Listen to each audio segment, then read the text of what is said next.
Kanina pa sana to eh. Pagpapasok ko sa kanila kaya lang yun, hindi ko pa nga napadidi yung anak ng kambing niya apat, you know. Papadidiin ko pa yun. Yan. Pasukan natin ito yung baba. Yeah. Nilinis ko kasi ito kanina. Kaya dito tayo magpasok sa baba. Mga anak dito eh. Hindi pa napakadidi ito. Sila. Wala, gutom na gutom eh. Ngayon lang kasi nakadidi. Kanina pa sana hapon eh. Wait lang. Wait lang, me. Isa lang kasi yung bibiron kaya ganun. Kaya nagunan sila. Lalaki na to. Simula ng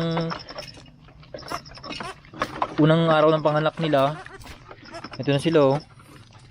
Maliliksi na tapos talagang matatakaw sa gatas.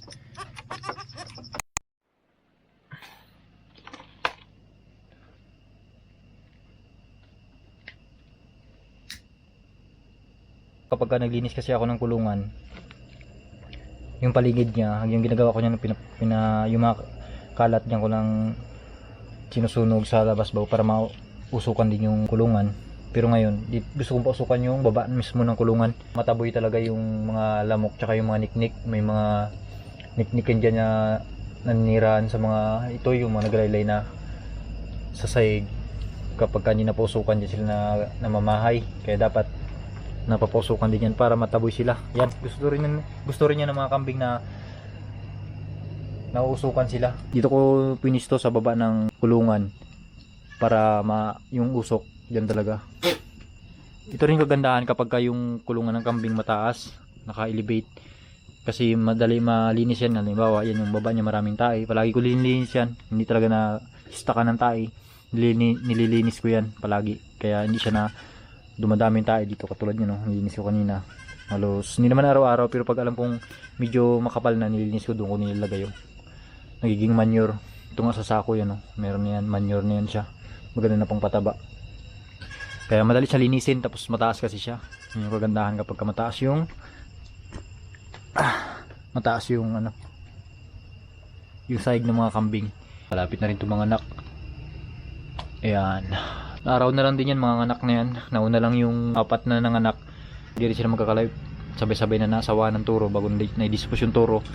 Yun yung apat na anak. Yun yung sinusustain natin ng DIY natin na goat milk replacer.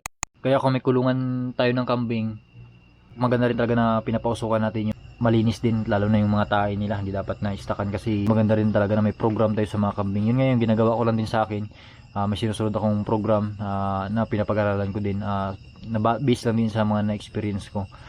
May mga turo tayo simula pagkapanganak para yung boylo ng katawan nila hindi talaga sila mabansot. Sa pagkakambingan maganda rin talaga siya, kumbaga habang na-experience natin natututo talaga tayo. Yun yung kagandahan dun.